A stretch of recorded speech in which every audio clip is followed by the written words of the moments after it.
Bismillahirrahmanirrahim. Alhamdulillahi Rabbil Alameen. Wassalatu wassalamu ala ashrafil anbiya'i wal mursaleen wa ala alihi wa sahbihi ajma'in. Wa nashhadu an la ilaha illallah wahdahu la sharika lah. Wa nashhadu anna Muhammadan abduhu wa rasuluhu. Allahumma la ilma lana illa ma 'allamtana innaka antal alimul hakim. Allahumma 'allimna ma yanfa'una wanfa'na bima 'allamtana wa zidna ilma warzuqna fahma an-nabiyyin wa hifdha al-mursalin. اللهم افتح إلينا حكمتك وانشر علينا رحمتك يا ذا الجلال والإكرام وصلى اللهم على سيدنا محمد وعلى آله الكرام ولا حول ولا قوة إلا بالله العلي العظيم. أعوذ بالله من الشيطان الرجيم. بسم الله الرحمن الرحيم. يوم لا ينفع مال ولا بنون إلا من أتى الله بقلب سليم. Assalamu alaikum to everyone and welcome. I wanted to do more on this particular topic as it pertains to Ramadan itself, and not necessarily the month, but what is done during the month. And so we titled this session as the inner dimensions of fasting. The topic, the title is not really my own. It actually comes from Imam Al-Ghazali's one of the books of the Ihya Ulumuddin, Asrar al-Sawm, which literally translates to the secrets of fasting. And another meaning of Asrar is the innermost dimensions of fasting. Because in our tradition, in our religion, nothing is performed only in the outward action of it. Each action has got an inner dimension to it, and in fact, it is sourced. Every action is sourced from an innermost point, as the Prophet ﷺ said, "Innamal a'malu binniyat." I don't know of any scholar in the history of our tradition who has never once cited or quoted this hadith, and the majority of them would use this hadith to talk about any subject that pertains the religion as a whole, and in terms of what each individual does, the actions, the deeds.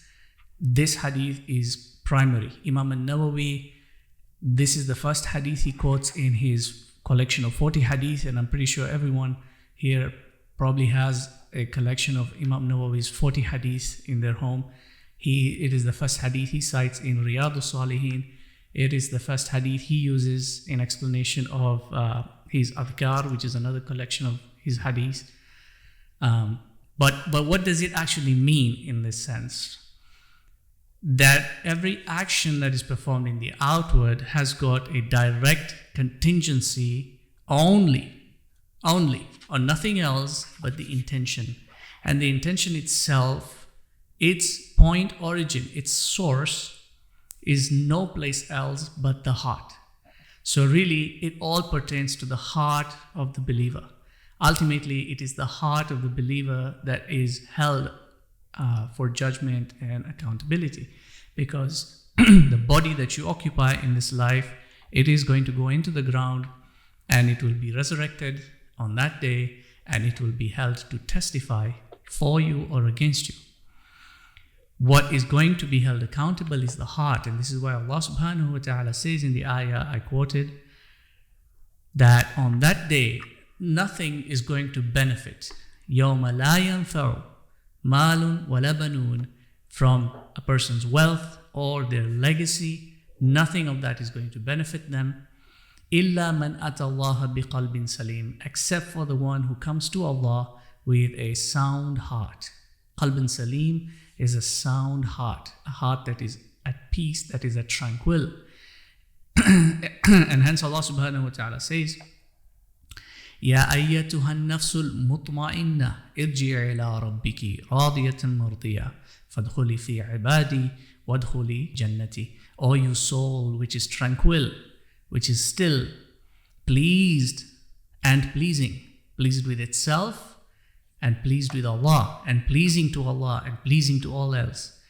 Return now back to your Lord, enter into my paradise and enter among my righteous servants.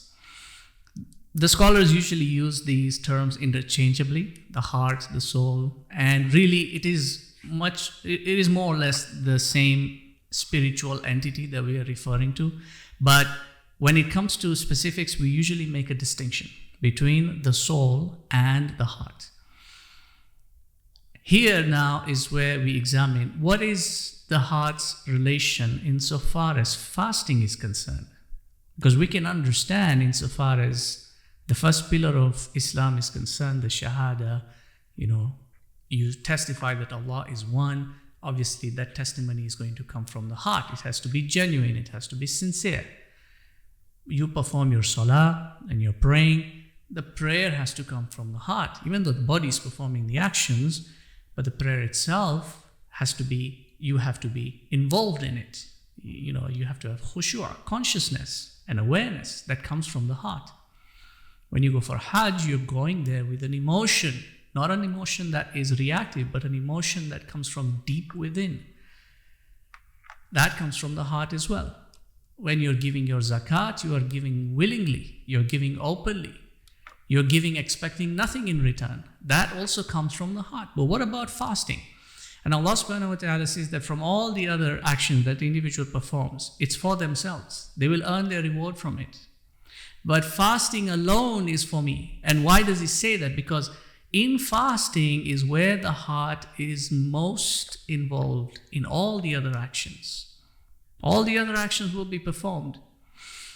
The heart is most involved in fasting because in a moment of fast, it is cut off from all the extensions of the body. And so the heart is described as a crucible of abstinence. This is the title of one of my books. It is titled The Crucible of Abstinence, and the book is focused entirely upon that. This was actually a series of lectures that I had done in going back a couple of years when I'd come to Turkey, and a group of students came and interacted with me, and it was during Ramadan. So for the last 10 days of Ramadan, they requested that we spend time together, and we had a session every day. And then those lecture sessions were essentially, one of the students transcribed it, and it was compiled into the book titled The Crucible of Abstinence. So you can, if you don't have the book, you can find the lectures on my YouTube and take a look at those. The idea behind this being the crucible of abstinence is that if you examine the human being is, Allah subhanahu wa ta'ala says, سَنُرِيهِمْ آيَاتِنَا فِي الْآفَاقِ وَفِي أَنفُسِهِمْ حَتَّى يَتَبَيَّنَ لَهُمْ أَنَّهُ الْحَقِّ. That we will show them our signs on the horizons and in themselves until it becomes clear to them that His word is the truth, is the absolute truth. It's not just a word that is spoken. It is a truth that transcends all of reality to go outside existent reality to Him directly, because He's not bound by reality. He's not bound by space and time as far as physical reality is concerned. Neither is He bound by the heavenly reality. He is above and beyond that.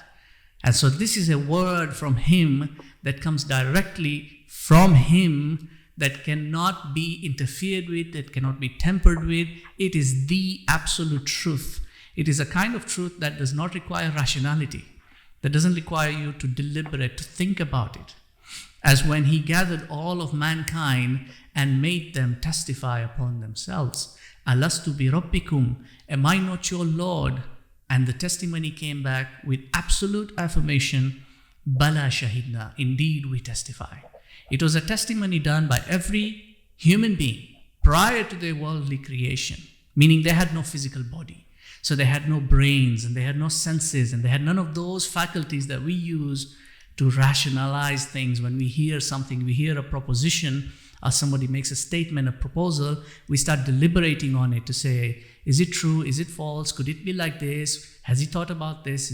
We do all that in our rational reality because we have the faculties to do that. But in that state of affirmation, an absolute affirmation to an absolute reality was done purely by the heart. And this is why the testimony came, Bala shahidna, we testify. It was a state that the scholars say is a state of mushahada, of pure witnessing. And so when you look at the hadith of Jibreel and you see Islam and you see Iman, and the tenets, the pillars are identified in that. I won't go into the detail of the hadith because of time, but if you look at the responses of the Prophet ﷺ when Jibreel asks him those questions, what is Islam, what is Iman? In the first instance, when somebody asks you what is something, you are expected to give a definition of it first. But the Prophet doesn't do that. He immediately goes into highlighting and listing the articles that pertain that concept.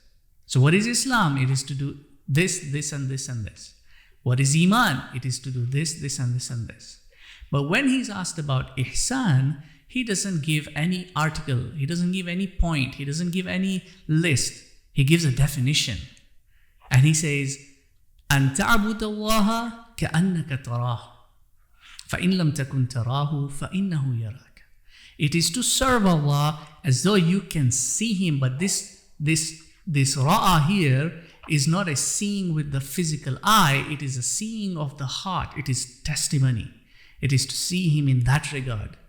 And if you cannot feel that, if you don't have that sight of the divine presence, at least be aware that He is vigilant over you. He can see what you're doing. The scholars distinguish these two. The second is the lesser one. It is a state of being in constant observation. And the first one is to be in a state of full witnessing. And so this mushahada cannot take place when the veil of the senses is on you. And it cannot take place when the veil of the self is on you, which is what we would call the imaginative veil, right? When you close your senses, you close your eyes and you start thinking, now you're in a domain of thought, but you're veiled, you're still veiled from reality. You're veiled by your thoughts. It is the imaginative veil. It can only take place when both these veils are removed. The veil of the bodily aspect, which are your senses, the sensorial, and then the veil of the self. So this is what I want to arrive at now as really what fasting targets. Before I do that, I want to take you into Imam al-Ghazali's, you can find this in the book, The Crucible of Abstinence. And you'll find a deeper explanation of this in my other book. It's titled The Alchemy of Happiness. So the Crucible of Abstinence has got this passage from Imam al-Ghazali, but then the main passage is from Imam al-Ghazali's Alchemy of Happiness. And in this passage, he gives you a sort of a blueprint as to what the human being is. What are these different components that the human being has been assembled by? And how do they relate to one another? So I'm just going to read it out. I'll give you both the Arabic and I'll translate it briefly for you. He says, اعلم أنه قيل في المثل المشهور. Know that it has been said in a well-known allegory. And when scholars do this allegory that they're referring to it's not just a story. It's not just a fable or something of the folk. An allegory, when the scholars talk about allegory, they're referring to a direct metaphoric relation between something that is physical to something that has got no physical attributes. In which case, you can't really talk about it unless you give it a metaphor, right? So because we're talking about the soul and the heart, and we're talking about the aql, and we're talking about appetites and emotions and all these things, these are all part of your metaphysical composition. They don't have a physical reality. And so they are only referred to in terms of allegory. And the Quran does this. You can look up many of the ayat which talk about these type of phenomena, these type of noumena. So phenomena is what is physical, biological, you can interact with physically. And then noumena is what comes from the metaphysical. You can't interact with it, it's spiritual, right? When the Quran is referring to these noumenal aspects of reality, Allah will always use metaphors. And He says so, وَيَضْرِبُ اللَّهُ الْأَمْثَالِ لِلنَّاسِ. Allah presents allegories for the sake of man's understanding.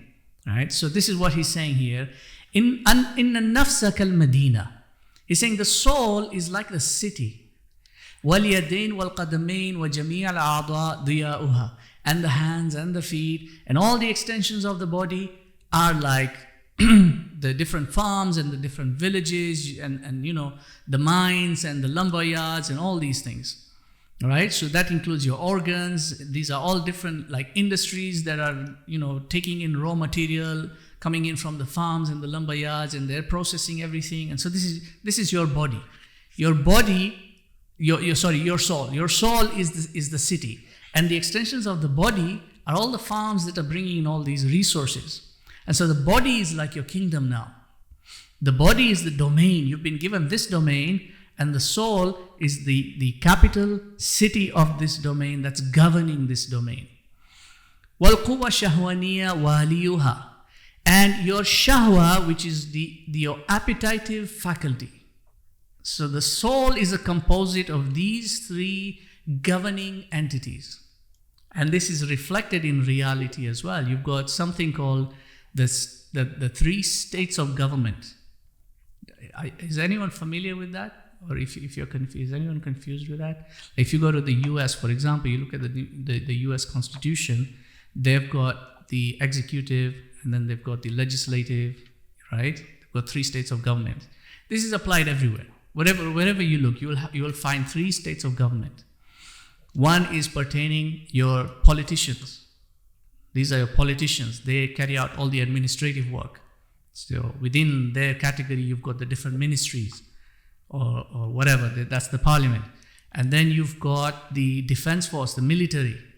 So there's the external defense, and then there's internal law enforcement as well. So that's a separate branch. And then you've got the third branch, which is the legislative and jurisprudence, which is where the law is made. The law that is going to govern everything, where decisions are made. Yes, thank you. That's, politicians, military, judiciary. That's perfect. So he's likening that, he's using that to help you understand what internal governance entails. And so he's saying, وَالْقُوَّةُ شَهْوَانِيَّةُ وَالِيُّهَا. Your appetites and your desires, these are like the politicians. وَالْقُوَّةُ الْغَضَبِيَّةُ شِحْنَتُهَا. And your emotions, which is your reactions, these are your defense forces.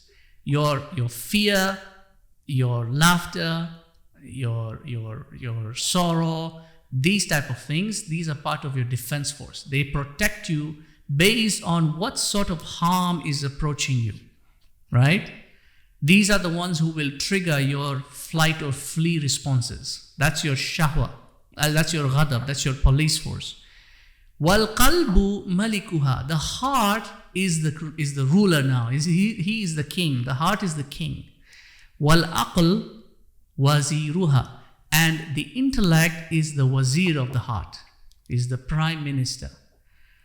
You've got the heart, who's the sultan or the king or the president, and then the aql is the prime minister.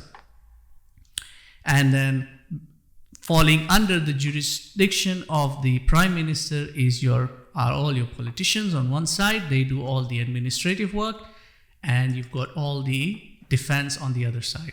They do the protection of your empire. So that's the person who is in charge of the law, of determining what the law is and ensuring that law is implemented on the actual governance of the city and the domain and the kingdom. So he says, وَالْمَلِكُ يُدَبِّرُهُمْ حَتَّى تَسْتَقِرَّ مَمْلَكَتَهُ وَأَحْوَالَهُ. So the sultan, the king, he is constantly vigilant of the operations of all of these. He keeps an eye out on all of them. He manages everyone until his kingdom is stable. Meaning, as far as the human being is concerned, it's your heart that is responsible for ensuring psychological soundness, for ensuring that you are at a state that is at a median. You're not too excited and you're not too depressed. You're at a median so that you're functioning normally, and so that the heart, can now focus on higher matters. لأن الوالي وهو الشهوة كذاب فضولي مخلط. Because the politicians, these guys, these are liars. They are meddlesome. They're half the time they're confused. You see, you can't trust them to make the decisions for you. So you can't trust your desires to decide what's good and what's not good for you. You can't trust your appetite to decide what's the right course of action to take here. وَالشِّحْنَةُ وَهُوَ الْغَضَبُ شِرِّيرٌ قَتَّالٌ خَرَابٌ. The defense force, which is now your emotions, your military, your defense force, the irascible faculty, is hostile by its very nature. It's reactive and violent and destructive. So you can't trust that person to make the decision either. Because if you leave it to that person, your kingdom is destroyed. You don't need to look too far to see that in reality. Pakistan is a very clear example. Am I right or wrong? If anyone wants to correct me on that. When you have the military making decisions on your behalf, look what's happening to your country. Look what's happening to your cities. فَإِن تَرَكَهُمُ الْمَلِكُ عَلَى مَا هُمْ عَلَيْهِ هلكت المدينة وخربت فيجب أن يشاور الملك الوزير ويجعل الوالي والشحنة تحت يد الوزير فإذا فعل ذلك استقرت أحوال المملكة وتعمرت المدينة. If the sultan allows these two domains of the politicians and the military to operate by their own selves and to operate on their own whims and to determine whatever it is that they think is right for the nation, then for sure the city will be destroyed. In other words, if your heart allows your appetites and your desires to make decisions or your emotions to make decisions, guaranteed destruction. There's no win-win here. So in this regard, it is important that the king, the Malik, the Sultan, always takes counsel with the Wazir. The Sultan needs to consult with his Prime Minister because the Prime Minister has an overview of his state's, of his nation's state. He understands better how these two other domains they operate. So the heart needs to consult with the intellect. In other words, you need to allow your intellect to function. You need to give it the freedom to work. And it cannot work if it is always being dragged down by appetite and it's always being dragged down by emotion. Somebody says something to you, and rather than allow your intellect to think it out, to think what to do in the situation, you allow your emotion to take over and to give it back to that person. Right? There's no solution coming out of that.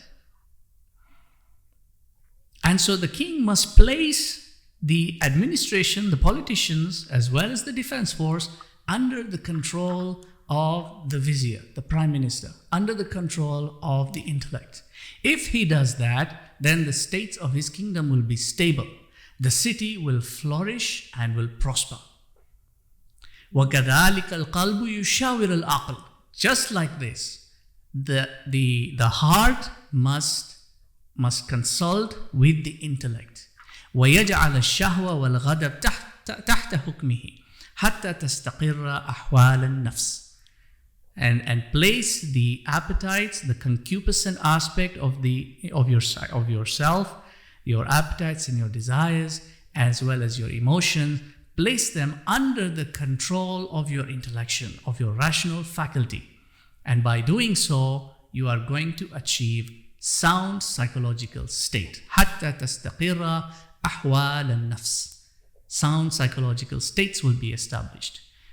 وَيُصَلِّ إِلَى سَبَبِ السَّعَادَةِ مِنْ مَعْرِفَةِ الْحَضْرَةِ الْإِلَهِيَةِ. By doing so, the heart is then going to be freed from the affiliations of the lower self. Because these two domains of the shahwa and the ghadab, they belong to the lower dimension of the self, whereas the intellect belongs to the higher dimension of the self. So, if the lower dimensions of the self are constantly trying to come into the palace, and every politician wants to say his thing, and every military general says we should do this and we should attack that nation and we should, the heart is confused. What am I going to do here? The heart has to delegate all this responsibility to the prime minister. And the prime minister looks after all these things so that the heart, the sultan, now can focus on the real purpose of its existence. And that is to reach the understanding of the divine presence. As Allah subhanahu wa ta'ala says, وَمَا خَلَقْتُ الْجِنَّ وَالْإِنسَ إِلَّا لِيَعْبُدُونَ. I did not create the human being or the jinn except but to serve me. And if you look in the books of tafsir, Ibn Abbas is cited in all the books of tafsir as an authority on this ayah. And he says, إِلَّا لِيَعْبُدُونَ أي إِلَّا لِيَعْرِفُونَ.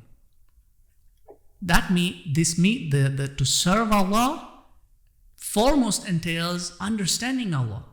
To know Allah. Who are you going to serve if you don't know who your Lord is? You don't know what He's saying. You don't know what issuance He's given. You don't know what He expects from you.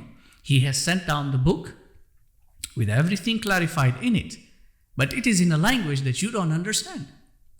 How are you going to understand it when your desires are all over the place and your emotions are all over the place? Your intellect doesn't have the time to sit down and study and maybe learn the language, so that through that learning, your heart can gain an understanding of the meanings of the book of Allah. So how are you going to come to understand who your Lord is? Right? وَلَوْ جَعَلَ الْعَقْلَ يَدَ الْغَضَبِ وَالشَّهْوَةِ هَلَكَتْ نَفْسَهُ وَكَانَ قَلْبُهُ شِقَايًا فِي الْآخِرَةِ. If you place the intellect beneath your irascible faculty and your concupiscent faculty, meaning your emotions and your desires, then guaranteed your soul is going to be destroyed. And on Yawm al-Akhirah, your heart is going to be condemned. And that is a condemnation that is going to be eternal. So, just with that outline of a map now, let's look at what does this entail insofar as fasting is concerned. Go back to the hadith of Jibreel. We talked about Islam, Iman, and Ihsan in very brief, but I'm going to give you another aspect to that. The Islam portion, which is the first and foremost, that entails acts that have to be performed in the outward sense. Physical motion. They have to be performed at a specific time, at a specific place, in a specific manner. Now, what does this do insofar as the soul is concerned, insofar as the self is concerned? It means that at any time, and these are obligatory, at any time, whenever the act is due, regardless of what your self wants to do, you have to abandon that desire or that emotion, and you have to fulfill that obligation. If it's time for prayer and you're feeling hungry, that's fine. The appetite wants to eat, but the heart, who is in command, is going to say, let's pray first. وَقَالَ الْعَقْلُ دَعَهُ وَلَا تَزُورُهُ وَقَالَ الْقَلْبُ فَلْتَذْهَبْ إِلَيْهِ حَدِيثُ الْعَقْلِ مَوْضُوعٌ وَلَكِنْ حَدِيثُ الْقَلْبِ مُتَّفَقٌ عَلَيْهِ. So if you understand hadith terminology, mawdu' is a fabrication, right?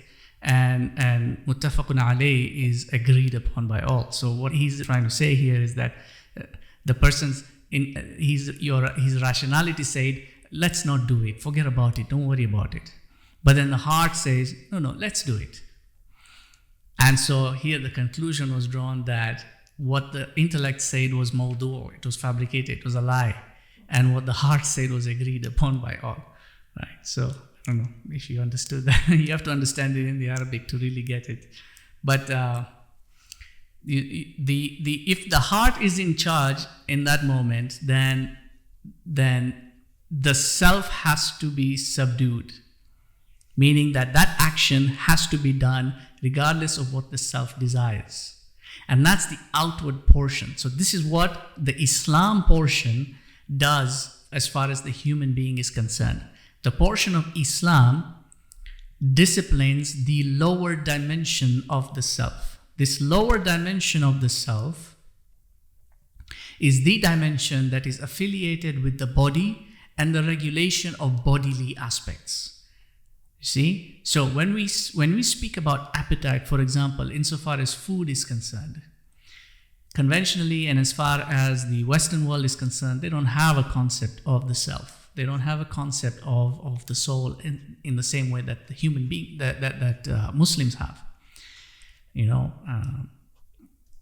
The appetite that we're referring to, it's not felt by the stomach.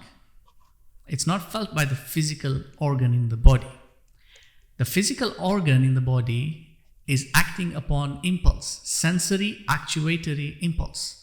It senses, and then that information is sent to the brain. The algorithm is processed, and then a conclusion is delivered by the brain as an actuation. Do like this. So if you touch something hot, then the sense goes to the brain registers it as harmful or pain, then the actuation comes back, and an action is derived from that. That's the bodily function. The actual appetite is felt by the self.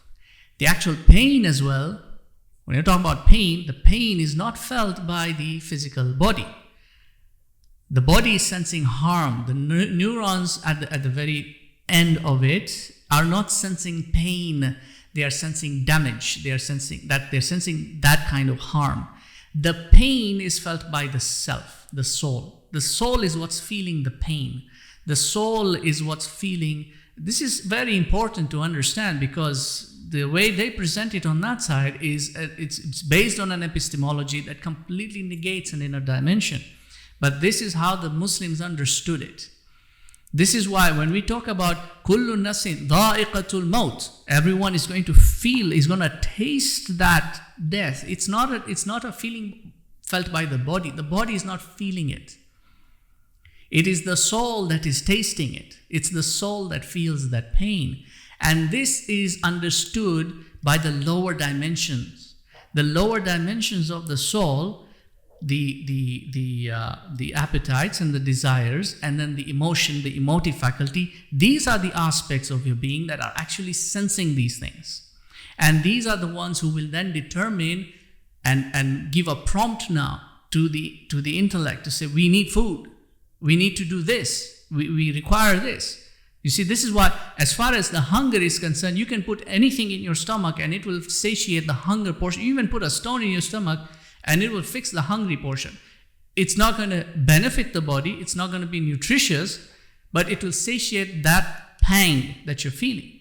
But it is the soul that determines what you want to eat, right? The appetite comes from the soul.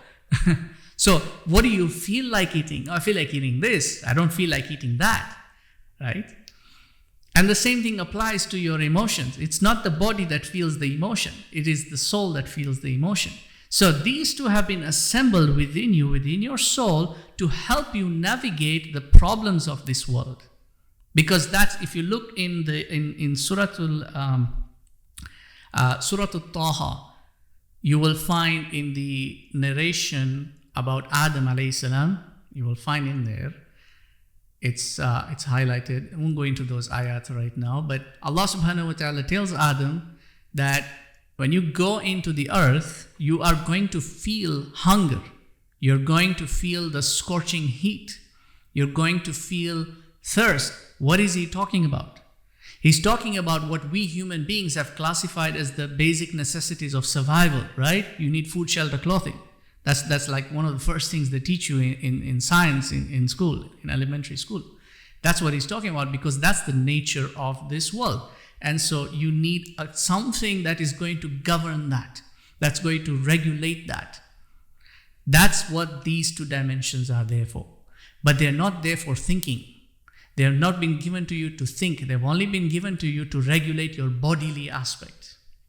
The higher dimension is your intellect. That's the side that connects to the spiritual side of your being. So going back to that ayah, سَنُرِيهِمْ آيَاتِنَا فِي الْآفَاقِ وَفِي أَنفُسِهِمْ. On the horizons and in themselves, the self is an entity that has been placed in the in-between, in the intermediate of the two domains. The domain of the physical, the material, the biological, and then the domain of the metaphysical, the spiritual. this intermediary domain, because if you look at this is the metaphor now, why the horizon and why is the self being put in the same ayah? Because one is explaining the other. Remember, you can't explain a metaphysical entity by itself. You need to use something else that will help you understand that with direct connection. The metaphor cannot be all over the place because it's not poetry that is being used here. Right? So it has to be a direct metaphor. So the horizon, if you look at the horizon is defined as the meeting place. The horizon doesn't exist. The horizon it's something that we just identify as a meeting place, but in reality there is no horizon. Right? So the horizon is the meeting place between the land and the sky. بين السماء والأرض. So بين السماوات والأرض. That's the meeting place. This is the intermediary domain. This is the domain of thought, the domain of symbols, the domain of interpretation, the domain of dreams. It's also called alam al-mithal.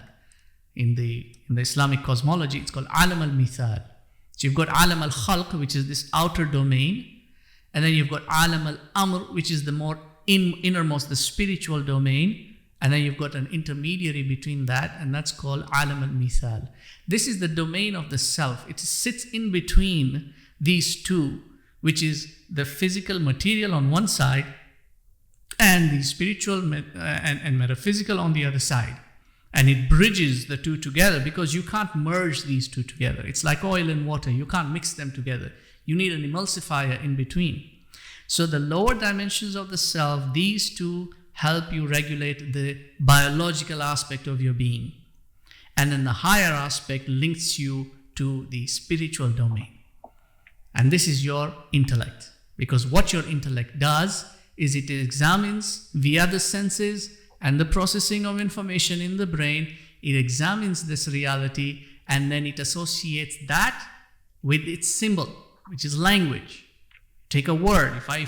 If I hold up something, I hold up an object like this, and you know that this is a pencil.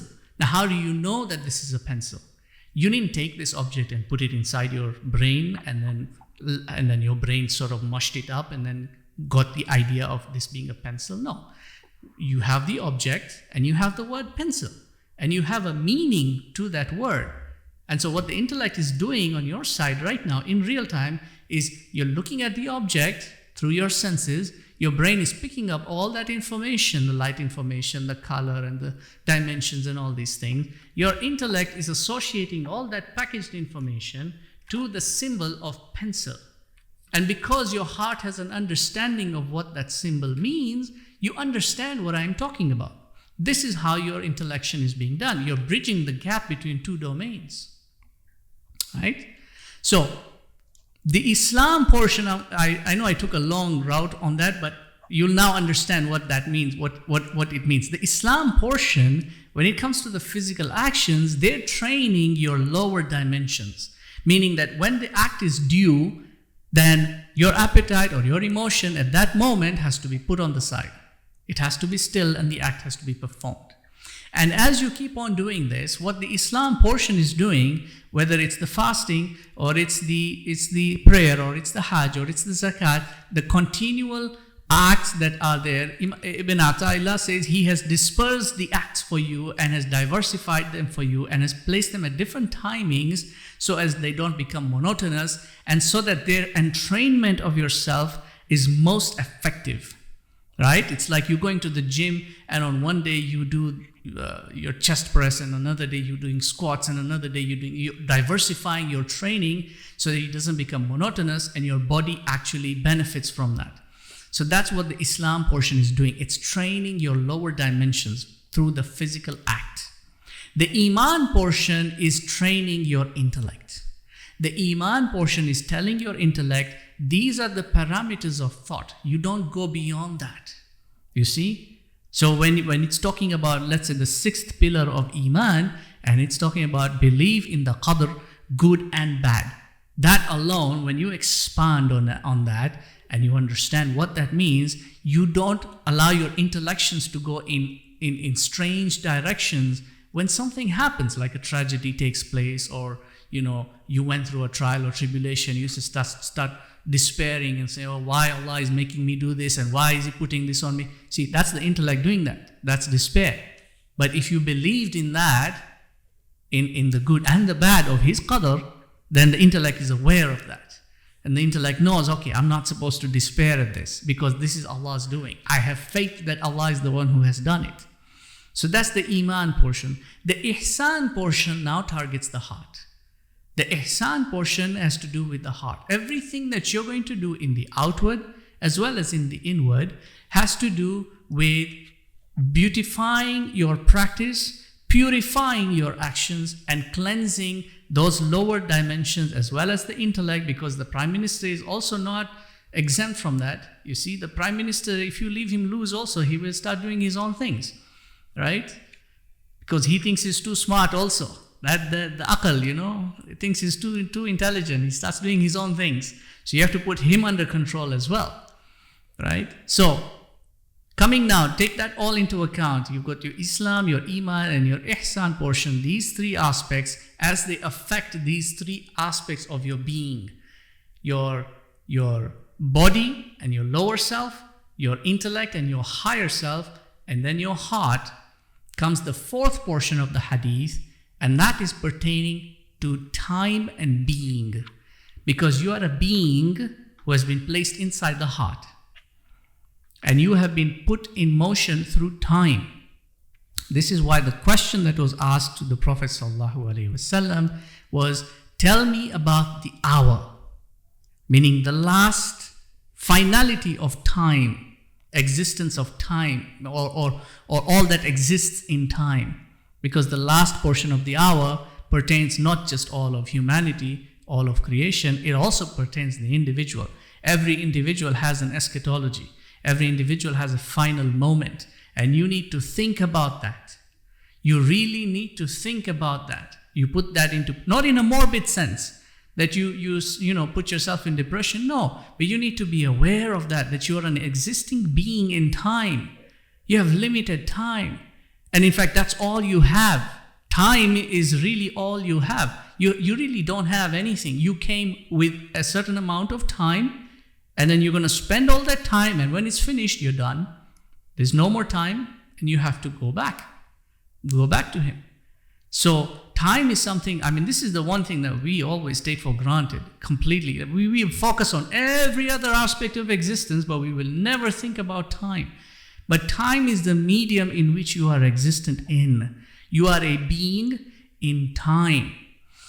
The only way you can contemplate that is when these upper three have been fulfilled. Your Islam is fulfilled, your Iman is fulfilled, your Ihsan is fulfilled. Then you can now go further and further deeper into thought insofar as your being is concerned, to really contemplate, who are you in existence? Where have you come from? Where are you going? What are you doing here? For you to understand these inner realities, these inner secrets, you're not going to get this in any textbook. No philosopher can give you an answer. This is something you realize all by yourself. Heidegger said in his book, Being and Time, he has his own way of describing it, but he said that every action that an individual does in life has an influence. It's influence from something or the other. But death is the one thing that the individual does that is entirely his own, like he does it by himself. No one can influence that. No one can tell you how to die.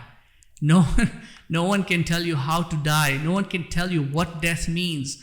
You have to experience that entirely by yourself. And this is why the Quran says, Kullu nafsin dha'iqatul maut. The dhawq is a tasting. It's a taste that is completely removed from any sensory or any imaginative filters. There's no filter, right? You're tasting pure reality in that moment. But let's not go too deep into that, because we're going to end up going into like really deep philosophies. But the point that I want to arrive at is that the heart in this case is really the crucible of abstinence, in that everything about the human being sorry, let me just find my page here. I had some.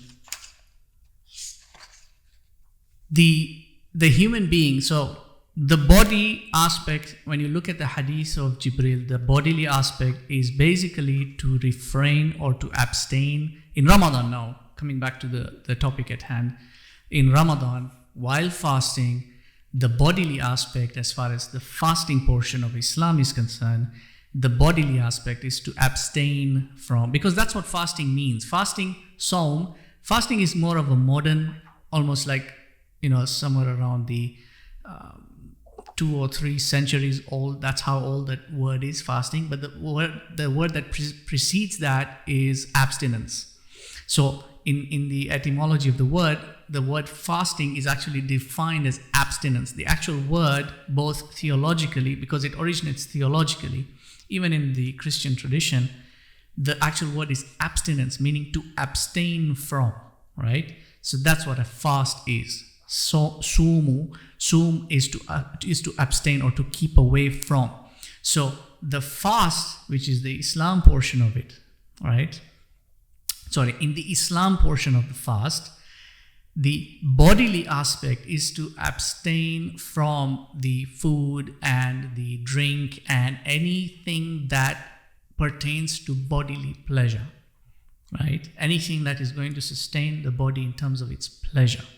Because food, it's really not a necessity to eat food every 3 hours. By the way, just to put it out there, you don't actually need to eat food every 3 hours. It's recommended that you do because it keeps your body, fueled. But as far as necessity is concerned, you don't need to. If you eat 1 meal a day, that's enough for your body. And so far as necessity is concerned, right? The bare minimum. As far as necessity is concerned, 1 meal a day, that's sufficient for you.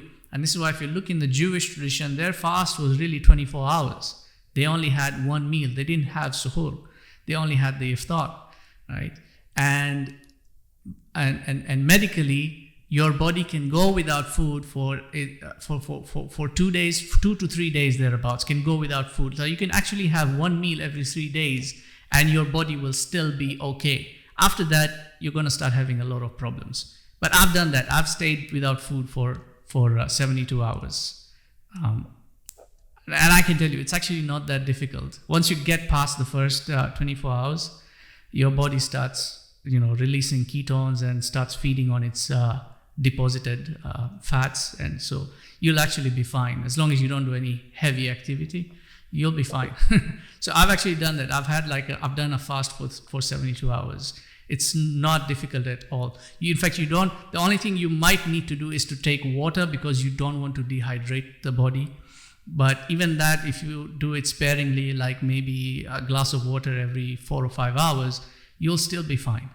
Even after the first 24 hours, the first 24 to 36 hours, you will not actually even feel it because your appetite is going to be so low that you will not even feel like wanting to eat food or drink anything, really.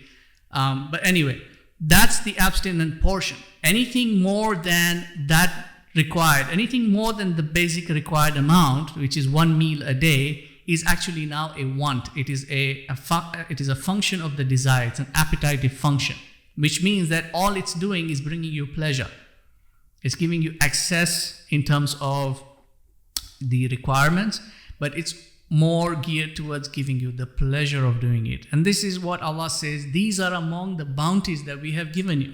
It's halal, it's not haram, right? You're allowed to do that. You can eat every hour if you want. It's fine. Allah has allowed it, but not in excess. Kulu washrabu wa la tusrifu. Don't do it in excess, because in excess now you're asking for another kind of trouble. You're asking for illness and disease.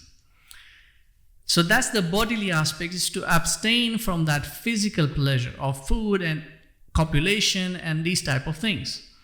The soul's aspect of it, which is now when you look at fasting on the iman portion, because you don't fast with your stomach.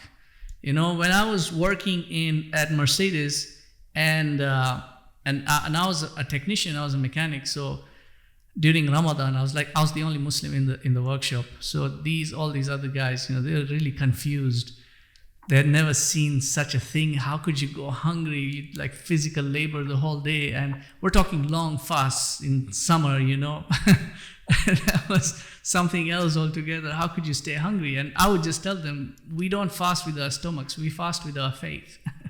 We fast, not even water, exactly.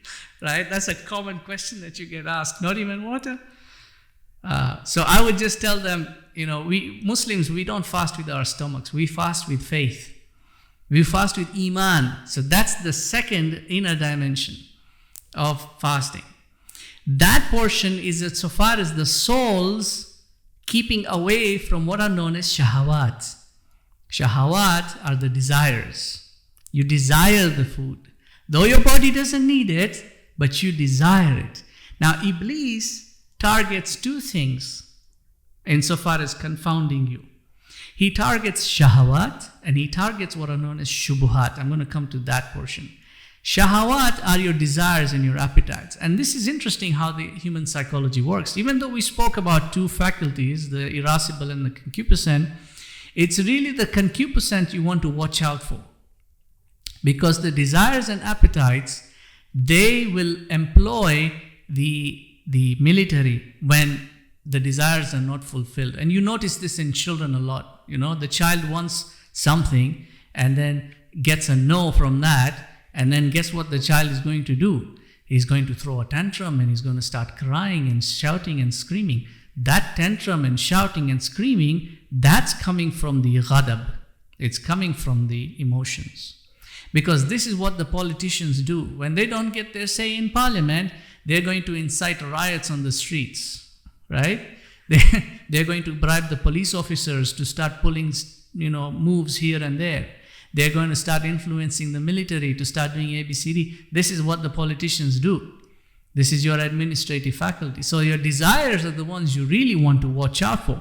Iblis does not target your emotions that much because the emotion is reactive. And once its reaction is done, it dies out, right? In the moment, in the moment of heat, you say 2-3 things, and then it dies out, and then you could forgive that person, or you could be forgiven. I spoke out of emotion at that moment. I'm sorry. But desire, that has the ability of sowing disease in the heart. Desire always is responsible for sowing disease in the heart. So shaitan is always going to target that. And this is why at the time of abstinence, insofar as the outward aspect is concerned of food and copulation and all these things, the desire portion is also there. And the desire portion has to do with a lot of other things like backbiting, things like talking behind someone's back. These are things that will start popping up because the shaitan and nafsiyah, which is the shaitan within you, is going to prompt you with these. He's going to try, okay, fine, you don't want to eat, that's okay. Why don't we do this? And why don't we do that? Why don't we play a game? He's going to try and tempt you with all these other things. I'm talking about your own shaitan inside you. Not the shaitans who are locked in Jahannam during Ramadan. Not those guys. So you can't really blame anybody. It's your own self is going to try and do that. The heart's part in this is to abstain now from what are called shubuhat. Shubuhat are doubtful matters. And shaitan's target really through the shahawat, through the desires, is really to target the shubuhat, the doubtful matters. Because once he plants the seed of doubt, he doesn't have to do anything after that.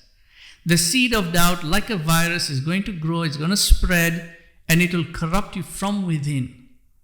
And once it does that, it cripples the two qualities of the heart. The first quality being the pursuit of faith, of iman, and the second quality being the pursuit of knowledge and understanding. That's all that the heart was designed for. The final aspect, the final dimension is the dimension of the being, the innermost aspect now. And that is to abstain from all else, everything else. The rational inquiries, the discussions, the debates, the foods, anything to do with the outward world. That's what the being wants to do. So Ramadan is the crucible of abstinence in time. where the heart is the crucible of abstinence for the human being. This is the microcosm to the macrocosm, right? Because you are a being who is in time, and your heart is your crucible of abstinence. And Ramadan is the crucible of abstinence in time. The being, the point of light in Ramadan, because you as the being are the point of light in the heart, the being of the point of light in Ramadan is the night of power. It is the night on which the word of Allah had descended down. This is the word that he refers to when he says, "Sanurihim ayatina fil afaqi wa fi anfusihim hatta yatabayyana lahum annahu al-haq." The word of truth, of absolute truth. So this is what you want to now finally arrive at. When you've cut off from the senses, and you've cut off from the appetites, and you've cut off from this, and you've cut off from everything. The point now is, the point of light here now wants to turn its fullest attention to understanding its creator and to fulfilling that condition that Allah has created the human being for. Illa liya'rifun, except but to know and to serve Him, Allah subhanahu wa ta'ala. This is really what Ramadan does for you, why it has been sanctified like this. And a lot of people unfortunately squander that opportunity, really squander it, because they turn Ramadan into a celebratory thing. It's not for celebration. It's not for jumping up and down. It's not for running back and forth from the masjid. It's not for iftar programs and for invitation to this person and invitation to that person. It's not for good food. Even though these things are halal, they're allowed. But it's not about halal and haram. It's about, are you really making use of the gift that Allah has given you at this time? You might not see it again. This is a month where you don't want to indulge in all these things. And I'm not speaking out of ignorance myself. This is also my own etiquette and my own discipline. My household, my wife will testify. I say no to any invitation that comes from anyone.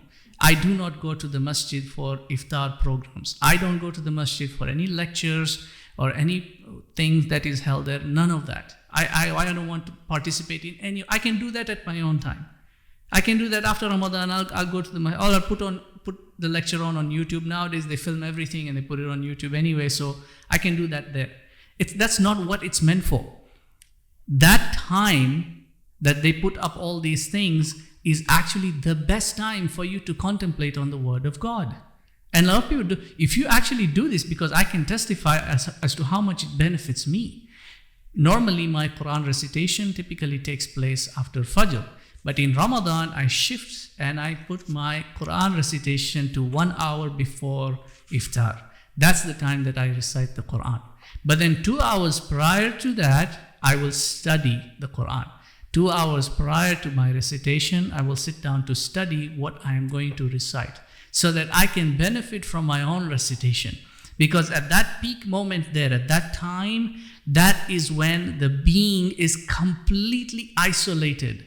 The self has been completely deflated, right? The appetites are deflated. You don't have energy in your body to even shout at anyone.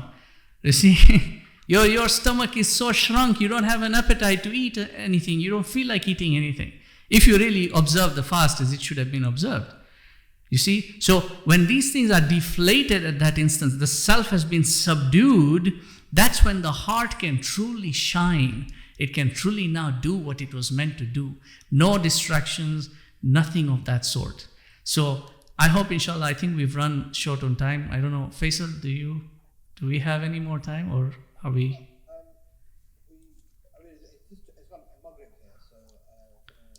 Okay, so I'm going to stop here, inshallah. I mean, there was a lot more that I could have said, but I'll leave you with just 2 points, and I'm gonna finish with this. Just 2 points in 5 minutes. There's 2 things that I would like everyone to really discipline themselves on during this month, to really benefit from it. These 2 things are you have to do. Like, don't miss a single day of this, because you're going to go through 28 days. 29 as being the month, but so in Western psychology they say 21 days to habituate. The Muslims actually have 28 days to habituate. Any habit you want to get rid of or any habit you want to acquire, 28 days, that's the best time period. So you've got 28 days to really change and transform your life. So this is what I want you to do and how to spend these 28 days. The first thing you want to do is to control your impulses.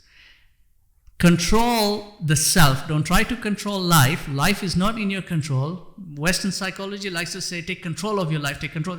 You can't control life. You can't control what's going to happen to you, but you can control how you're going to respond to it. So controlling yourself will enable you, yourself, when we say yourself, we're talking about the lower self.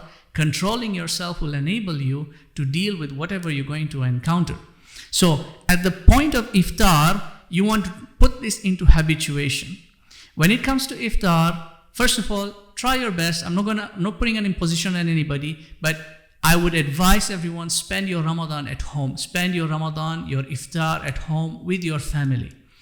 Do your iftar in isolation. Don't do your iftar in the greater public where you are basically going to socialize and you're going to spend a lot of time interacting. It's not going to be something you do in 5 minutes and you're done and you go back home. No, you're going to spend at least a couple of hours together, and that's time wasted as far as I'm concerned. I'm not an anti-socialist. I'm just saying, you want to bring this is personal because Allah said fasting is for Him. He's made it personal. So you make it personal for yourself as well. Leave everyone else to do their own thing. At the time of opening iftar, do not consume food. Break your fast with a couple of dates. 3 dates is sunnah, but you can do it with 1 date, a glass of milk or a glass of water. When I'm saying glass, I don't mean like a whole, mug filled or whatever. A glass meaning like half a cup or something. A couple of sips, 3 sips at the most. Milk or water, that's it. Don't take anything else. Just that, break your fast, take it slowly. Even if the adhan is finished, that's fine. Go slowly, go steady. Let your body feel it. Let it revive you from within. Then pray your maghrib. Again, take your time. Give yourself at least 15 to 20 minutes before you sit down to eat food. If you can, push your meal to be after your Isha Salah. If you're planning to go for Taraweeh, then that's fine. You can maybe eat before that. That's fine. But if you can push it as much as you can. If you really need to eat, you've had a trying day, you need to eat, then eat very little. Just take a small, if it's samosas that have been made, just take like 1 or 2 of those, or a half a sandwich. But those are not really advisable either. Try and take something that's whole, like a fruit or something. Eat a banana or an orange or something of the sort, right? Eat something whole. Don't eat things that are fried or processed at that time. Because your stomach is still fresh. It's raw inside, right? And you're going to flood it with all these carbs and starches and sugars. You're going to heighten your glucose, and your insulin levels are going to go up, and your acid levels are also going to go up. You don't want to do that because you're defeating the purpose of abstinence. The idea of abstinence is to control the self. So try and control it as much as you can before you actually indulge in the food. So that's one point. The second thing is to regulate the mind. Turn off any kind of external sensory stimulations while you're fasting. That includes your social media, your television, whatever else it might be. People usually play games, to pass the time. Like in my country, in my hometown, we used to play carom to pass the time. Some people play checkers or backgammon, these type of things. This is in our time. Now it's different. Like everyone's got their phones and so they try to kill the time with that. Don't do that. Avoid that. Avoid any type of sensory input, because what's happening while you're fasting, your biological clock is also resetting. And so you're now going to start reorienting yourself with time as it should be, not how time as it's sort of programmed to be. And this is going to improve your intellective capability. Your power of comprehension is going to expand. You will not feel it during the first couple of days, but as time goes, you will start experiencing, because you usually feel that instinctively when you're fasting, it feels like time is just like slowing down. It's not moving, That's true. It feels like that because it's true. Yourself, your intellect is reorienting with time as it should be. So remove those distractions. Fill it instead with things that will gear you towards some sort of higher intellection, like a study the best study you could do is the study of the Quran. So try and center yourself more around that. If it's not the Quran, if it's something else, if you want to study like the fiqh, or you want to study the Arabic language, or you want to study language for that matter, don't just focus on the Arabic language. Study any language, doesn't matter.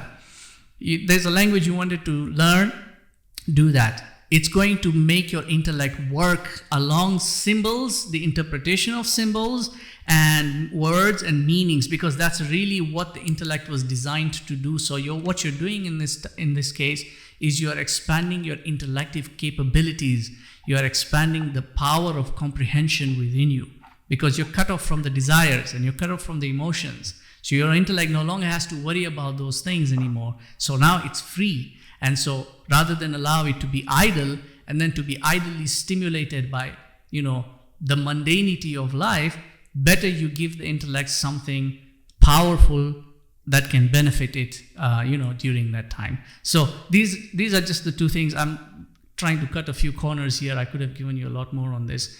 But these are the two things that if you really want to capitalize on this opportunity, that you have all been chosen, we have all been chosen by Allah subhanahu wa ta'ala to see yet another month of Ramadan. There are people in the world who don't have this opportunity. There are people in the world who are in such trial and such difficulty that even so far as where their iftar is going to come from, they have got no idea.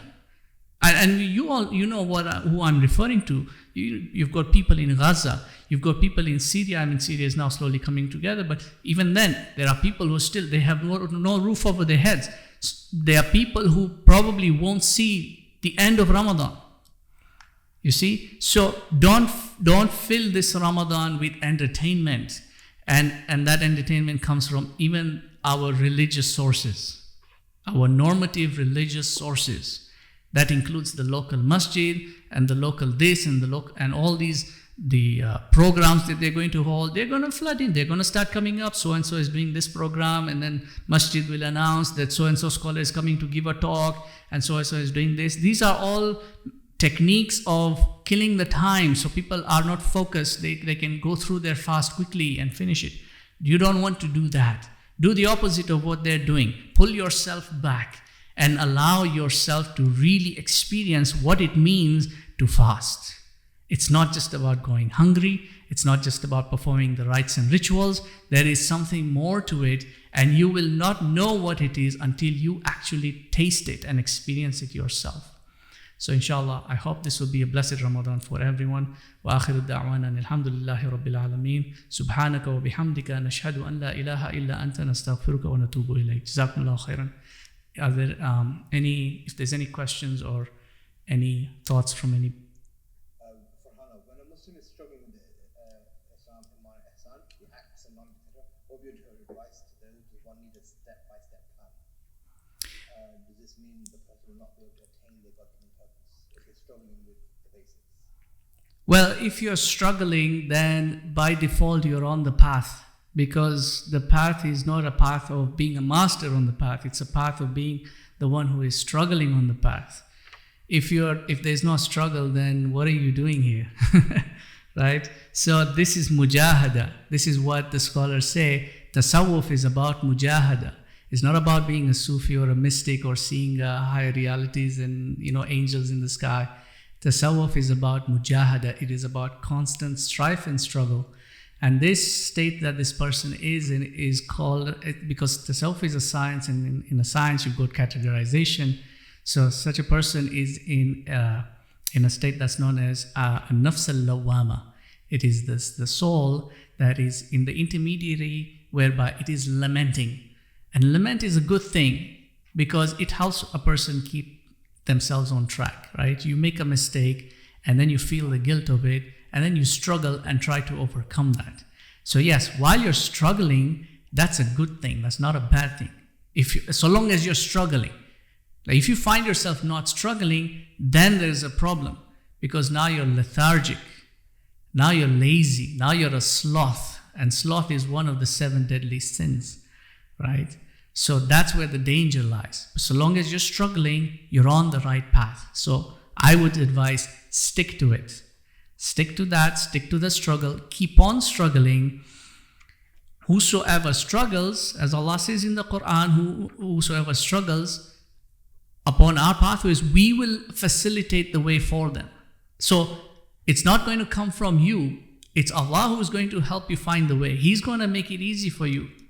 But while you're struggling, He's testing your endurance and He's testing the sincerity of your intention. He wants to see how long are you going to keep on, and then He will give you openings.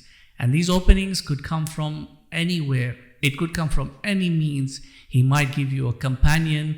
He might send, a learned person your way from whom you could learn from. It could just be somebody you met online that helps you and gives you a couple of pieces of advice that sets you on the right.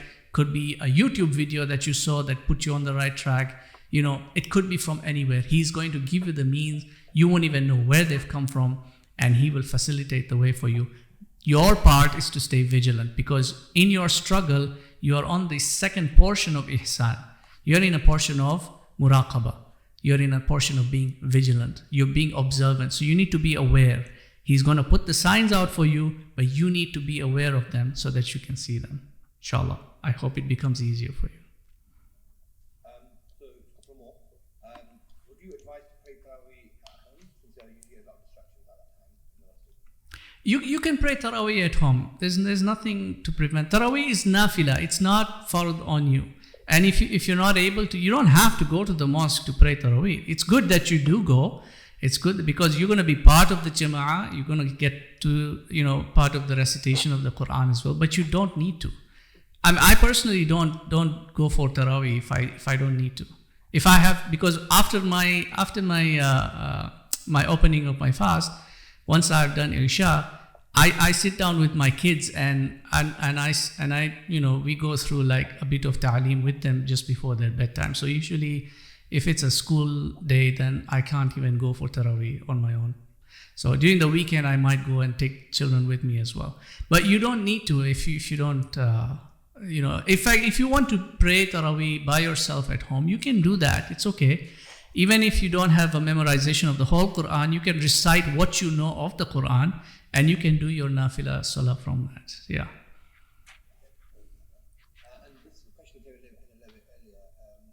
How do you enact, I think you talked about the alignment and controlling of the lower self and the higher self. So, for example, if you have to make a decision, is it like when my heart, like my intuition, my intellect, the logic and knowledge are in sync, and if they are in sync, that's what will eventually lead to the emotion being controlled and therefore So is that how it works in reality?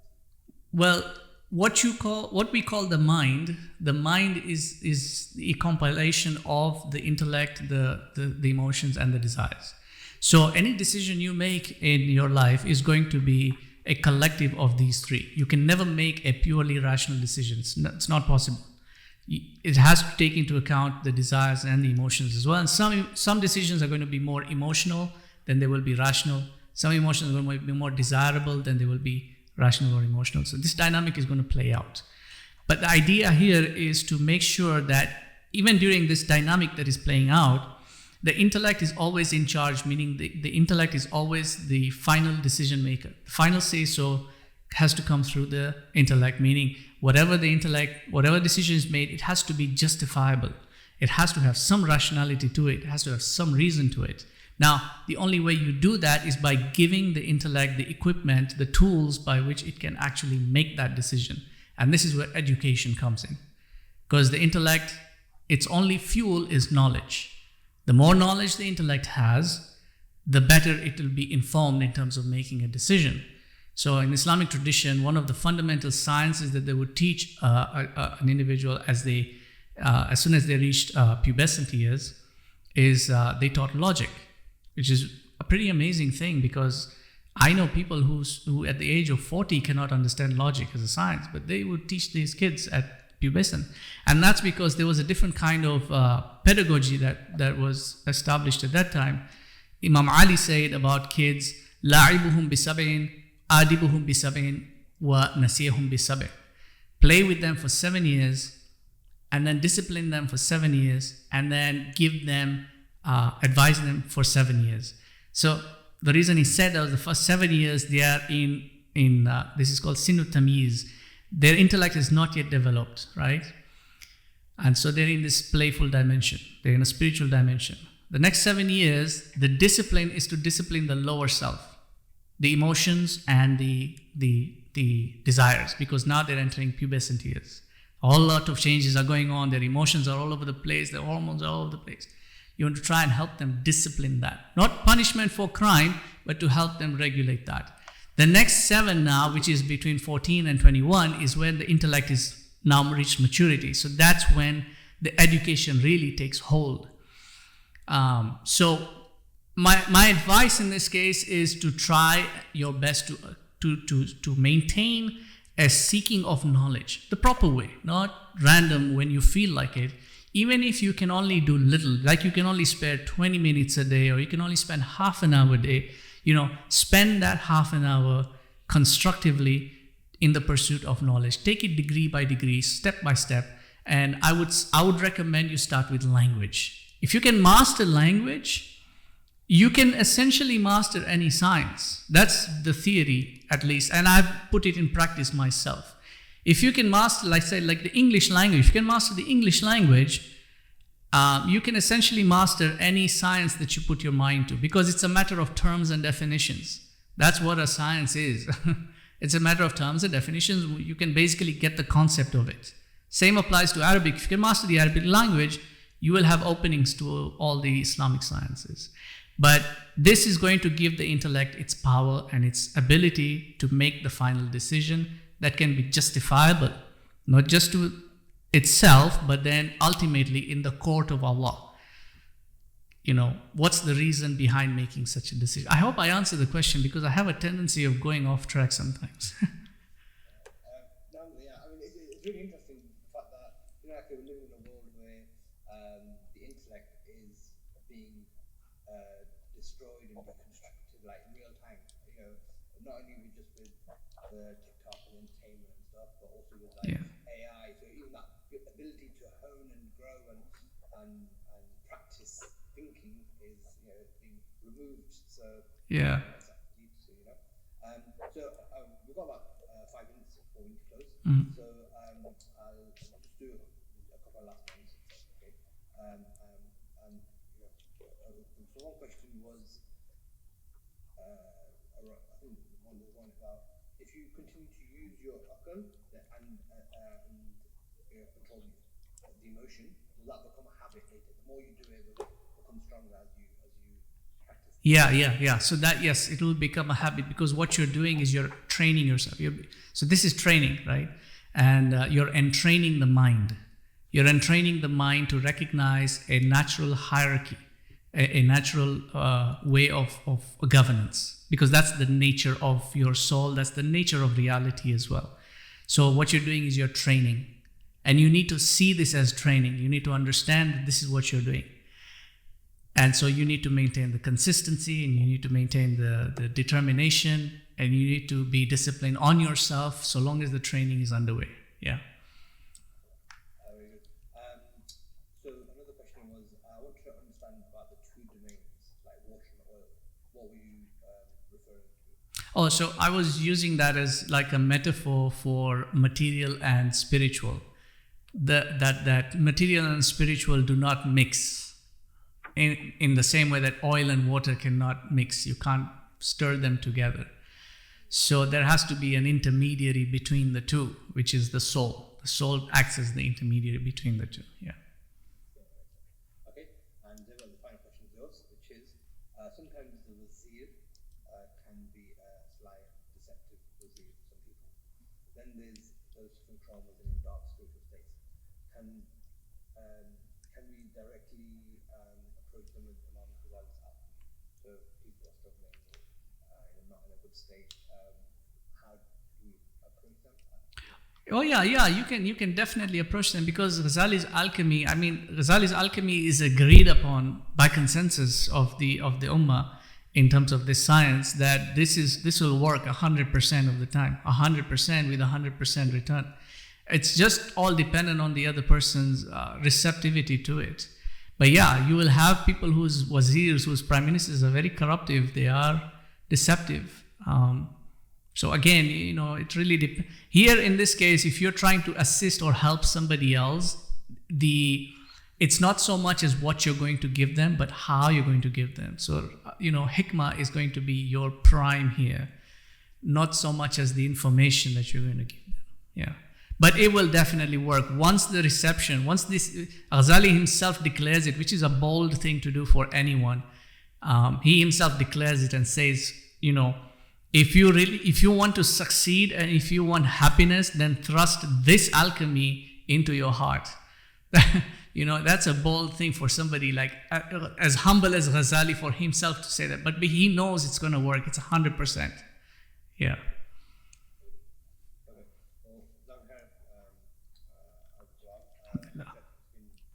Mind-blowing.